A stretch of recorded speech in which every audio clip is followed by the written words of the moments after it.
তোমাদের এক একটা ডিমান্ড পূরণ করার চেষ্টা করছি। ইতিমধ্যে আমরা কয়েকটা বিষয়ের কি উত্তর অর্থাৎ কি উত্তরে খাতা দেখা হচ্ছে, তারা কি উত্তর পাঠিয়েছেন সে বিষয়ে ডিসকাস করছি। আগামী দিনেও হয়তো কয়েকটা বিষয় নিয়ে আলোচনা করব। তো যেহেতু ইতিহাস পরীক্ষাটা শেষের দিকে হয়েছে, মোস্ট প্রবাবলি 13 তারিখ হয়েছে, সেহেতু ইতিহাস খাতা দেওয়াটা এক্সামিনারদেরকে অনেক পরে হয়েছে। খাতা দেখা চলছে।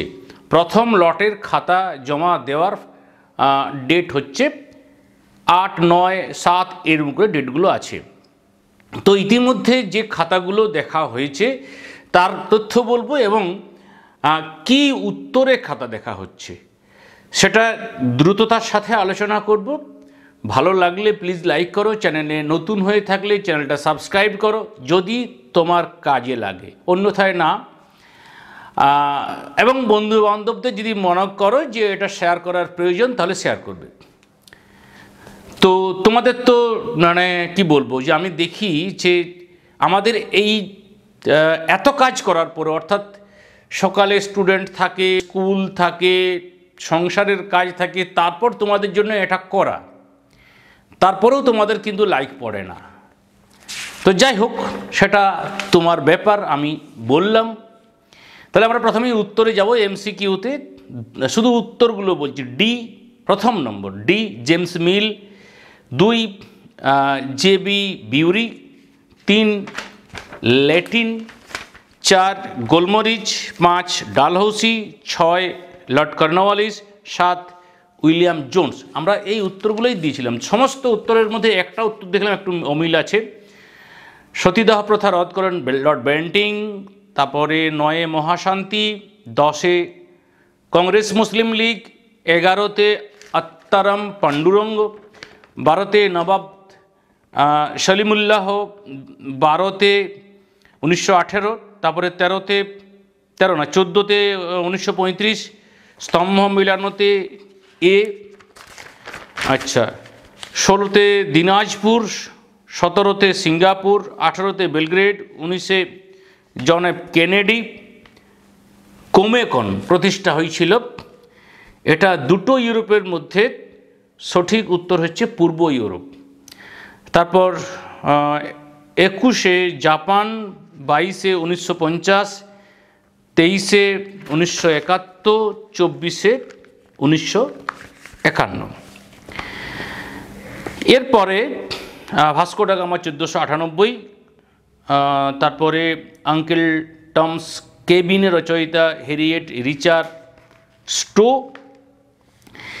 নতুন বিশ্ব, শুধুমাত্র নতুন বিশ্ব মহাদেশ আবিষ্কার আমেরিকা মহাদেশ। এখানে আমেরিকা মহাদেশ বলতে উত্তর আমেরিকা, দক্ষিণ আমেরিকা এবং তার সঙ্গে লাগোয়া যে ক্যারিবিয়ান দ্বীপপুঞ্জ, এদের একত্রে বলছে নতুন বিশ্ব। দেখে নাও তোমার এই উত্তরগুলো মিলছে কিনা। আচ্ছা, বাকি তো যে উত্তর দিয়েছিলাম সব একই উত্তর রয়েছে। শত দিবসের সংস্কারের ক্ষেত্রে সংস্কারটা 100 দিনটা ডেটটা চেয়েছে। 11 জুন থেকে 22 সেপ্টেম্বর ওয়াংশু, যেটা 1898 খ্রিস্টাব্দে। দিকু আদিবাসী বিদ্রোহ তখন হয়েছিল, তার পরিপ্রেক্ষিতে যারা বহিরাগত মহাজন সুদখোর যারা অত্যাচার চালাতো তাদেরকে তো দিকু বলতো। অরুণা আশরাফ আলী কে ছিলেন? কি উত্তর লিখেছ দেখো, যদি এগুলোর মধ্যে ঠিক লিখেছ কিনা। প্রথমত ভারত ছাড়ো আন্দোলনের অন্যতম নেত্রী, দ্বিতীয়ত তিনি স্বাধীনতা সংগ্রামী, তৃতীয়ত রাজনৈতিক কর্মী, চতুর্থত শিক্ষাবিদ। এই অ্যান্সারগুলো আছে কিনা। মিরাট ষড়যন্ত্র মামলায় অভিযুক্ত ছিলেন কারা? সে সময় বামপন্থী শ্রমিক 33 জন শ্রমিক নেতাকে গ্রেপ্তার করেছিল ব্রিটিশ নেতৃত্বাধীন সামরিক বাহিনী। তার মধ্যে মুজাফফর আহমেদ, পিসি যোশী, তারপরে এরা সব নামগুলো নিশ্চয়ই 2-4টা দিয়েছ। নেক্সট হচ্ছে করেঙ্গে ইয়া মরেঙ্গে গান্ধীজি। এই অ্যান্সারগুলো আর বলছি না। আমরা যেটাই যাব সেটা হচ্ছে কি বুলগানিন কে ছিলেন। অনেকেই ভাবছে যে তখন প্রশ্ন করেছিলে যে স্যার এরকম অ্যান্সার করলে নম্বর হবে কি। আজকে শুনে নাও কী কী অ্যান্সারের নম্বর হচ্ছে: সোভিয়েত রাষ্ট্রনেতা, রুশ প্রতিরক্ষামন্ত্রী, এবং তিনি পরবর্তী ক্ষেত্রে বা পরবর্তী সময়ে সোভিয়েত ইউনিয়নের রাষ্ট্রপতি হয়েছিলেন, যেটা আগে USSR ছিল। মাও সে তুং, আমরা উত্তর দিয়েছিলাম চীনের জাতীয়তাবাদী কমিউনিস্ট নেতা। তারপরে আমরা আবার পর্যালোচনায় বসছিলাম যে কী কী উত্তর হতে পারে। অনেক কিছু উত্তর হয়। তার মানে তখন তিনি সাংস্কৃতিক যে বিপ্লব হয়েছিল তার প্রণেতা ছিলেন 1939 খ্রিস্টাব্দে। তৃতীয় বিশ্বের দেশ, উদাহরণ ভারত, কঙ্গো, বাংলাদেশ, পাকিস্তান, অর্থাৎ দ্বিতীয় বিশ্বযুদ্ধের পরবর্তী সময় যে সমস্ত দেশগুলো স্বাধীন হয়েছিল তাদেরকে তৃতীয় বিশ্বের দেশ বলে। জেনারেল মবুতু কে ছিলেন জাইরের প্রধানমন্ত্রী, এই উত্তরটা আমরা ভুলেই গেছিলাম দিতে। তার মুজিবুর রহমান কি নামে বিখ্যাত ছিলেন। অনেকেই প্রশ্ন করেছিলেন যে স্যার আমি এরকম লিখেছি নম্বর কি পাবো না? একমাত্র নম্বর দেওয়া হচ্ছে বঙ্গবন্ধুতে। ওকে, এরপরে আমরা বড় প্রশ্নের অ্যান্সারে যাই। সেখানে পেশাদারি ইতিহাস বলতে কি বোঝো, কি লিখেছ? পেশাদারি ইতিহাস কি, অর্থাৎ কাকে পেশাদারি ইতিহাস বলা হচ্ছে, কেন বলা হচ্ছে এবং তার গুরুত্ব কী, সেই ঐতিহাসিক বিষয়ের উপর তার গুরুত্ব কী। এরপরে পার্থক্য দেখো যে খুব যদি কম লিখি, ন্যূনতম যদি লিখি, তাহলে কিন্তু তিনটে পার্থক্য সুন্দর করে পাশাপাশি রেখে সুন্দর করে লিখবে। আর যদি অল্প স্বল্প বাক্যের মধ্যে যাও তাহলে কিন্তু 5টি হলে 5 নাম্বার, তাহলে 3, 5, 8 তুমি খেয়াল করো যে এখানে তুমি কতটা লিখেছ। এবার অথবাতে তুমি যদি চলে আসো ইতিহাস রচনায় স্মৃতিকথার গুরুত্ব। প্রথমেই উদাহরণ, স্মৃতিকথা যদি তুমি উদাহরণ দাও যে রবি ঠাকুরের জীবন স্মৃতি, বাট দ্যাটস ওকে। এবারে সেখানে কি আছে, সেখানে অতীত জীবনের বর্ণনা আছে, তার প্রত্যক্ষ অভিজ্ঞতা, যে অভিজ্ঞতার থ্রু দিয়ে তিনি এটা লিখেছেন। ইতিহাস মানে যে ইতিহাস যে রচনা করা হয় বা ঐতিহাসিক যে তথ্য প্রদান করা হয়, সেই প্রদানে এই স্মৃতিকথা তার গুরুত্ব কি, এখানে কি প্রকৃত ইতিহাসের প্রতিফলন ঘটছে, তো কি কি প্রতিফলন ঘটছে, এই বিষয়গুলো, প্রত্যক্ষ অভিজ্ঞতায় এইসব বিষয়গুলো তোমাকে লিখতে হয়েছে। তারপরে প্রশ্ন ছিল পলাশির যুদ্ধ। হ্যাঁ, অনেকের প্রশ্ন যে স্যার এখানে তো অনেকগুলো প্রশ্ন রিপিট হয়েছে, তারা কি নম্বর বাড়তি দিচ্ছে? এরকম কোনো নির্দেশ নেই। এটা সবথেকে বড় উত্তর আর কি। পলাশির যুদ্ধ, বক্সার যুদ্ধের তাৎপর্য, দুটো যুদ্ধেরই ঘটনা, কিভাবে যুদ্ধ হলো, অর্থাৎ কারা কোন পক্ষে ছিল, কি কারণে যুদ্ধ হলো এবং তাদের ফলাফল কী হলো, এই একটা বিষয়। আর ব্রিটিশদের কাছে তাৎপর্য, সেটা অর্থনৈতিক হতে পারে, সেটা রাজনৈতিক হতে পারে, এই তাৎপর্যগুলোকে মাথায় রেখে তুলনামূলক আলোচনা। নেক্সট, ক্যান্টন বাণিজ্য প্রথার মূল বৈশিষ্ট্য কী ছিল না, ভূমিকা, তো প্রত্যেকটার ভূমিকা এবং উপসংহার বা মূল্যায়ন লিখতে হচ্ছে, এটা বলতে ভুলেছি।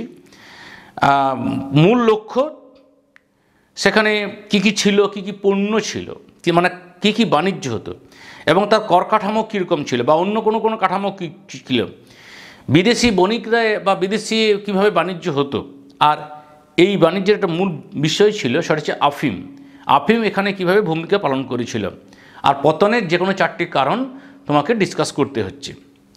তারপরে রামমোহন রায়ের ভূমিকা সমাজ সংস্কারক হিসাবে তিনি অনেকটা সমাজ সংস্কারক, মানে সমাজে যে বিষয়গুলো ঘটে থাকে, তাহলে সতীদাহ প্রথা রদের বিষয়ে তার কি ভূমিকা ছিল, তিনি কোথায় কোথায় আবেদন করেছিলেন, কি নেতৃত্ব দিয়েছিলেন এই বিষয়টা, এবং মহিলাদের বাড়ির থেকে বেরিয়ে এনে মুক্ত করা, অর্থাৎ তুমিও সমাজের অঙ্গ, তোমারও ভারতের স্বাধীনতা বা নিজস্ব ব্যক্তি অভিমত প্রকাশ করার যে বিষয়টা রয়েছে সেটাকে নিয়ে আসা, তার কি ভূমিকা ছিল।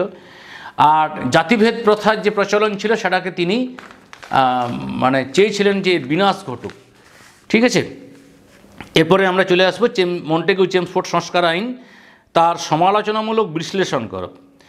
তার মানে প্রথমেই তুমি ভূমিকা লিখছ, আর এখানে সে সময় ভাইসরয়ের যে কাউন্সিল সদস্য তাদের ক্রমাগত সংখ্যা বৃদ্ধি হয়েছিল। এখানে নতুন নতুন রাজস্ব ব্যবস্থা গড়ে উঠেছিল এবং তার প্রভাব তখন জনজীবনে কীভাবে পড়েছিল। এখানে বিভিন্ন জায়গায়, সেখানে কেন্দ্রীয় হোক, প্রাদেশিক হোক, আঞ্চলিক হোক, এই যে তারা আইনসভার যে গঠন হয়েছিল সেই বিষয়গুলো, দ্বিকক্ষ বিশিষ্ট আইনসভার গঠন এবং শেষে কিন্তু উপসংহার বা মূল্যায়ন লিখতে হচ্ছে। অথবাতে 1943-এর দুর্ভিক্ষের কারণ, দুর্ভিক্ষের তো অনেক কারণ, সাধারণ যে প্রাকৃতিক কারণ এবং মনুষ্য সৃষ্ট কারণ। প্রাকৃতিক কারণের মধ্যে কোন কোন বিষয়গুলো ছিল, মনুষ্য সৃষ্টির মধ্যে কোন কোন বিষয়গুলো ছিল, অর্থাৎ 2-4টেতে কিন্তু সুন্দর করে ব্যাখ্যা করতেছে উদাহরণসহ।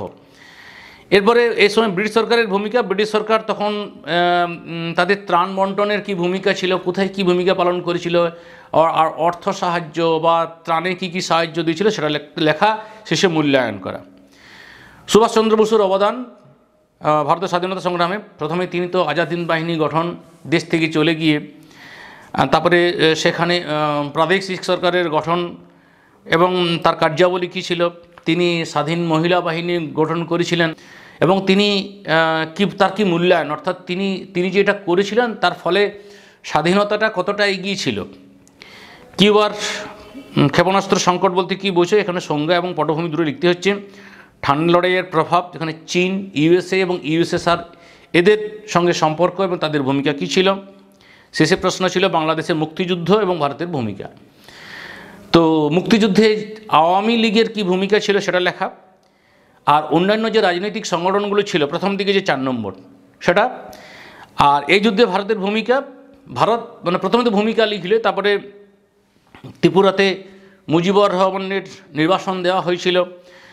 ইন্দিরা গান্ধী সেই সময় তৎকালীন প্রধানমন্ত্রী ছিলেন, তাই তিনি সেনাবাহিনীকে কী নির্দেশ দিয়েছিলেন তার কূটনৈতিক কী ভূমিকা ছিল, সেনাবাহিনীদের কী ভূমিকা ছিল, অর্থাৎ ভারতের ভূমিকাটার মূল্যায়ন করা। এই পর্যন্ত আমরা নিশ্চয়ই বুঝতে পারছি যে কতটা নম্বর তোমার উঠতে পারে। তো সকলকে শুভেচ্ছা জানিয়ে এখানে শেষ করছি। তোমাদের মঙ্গল হোক, শুভ।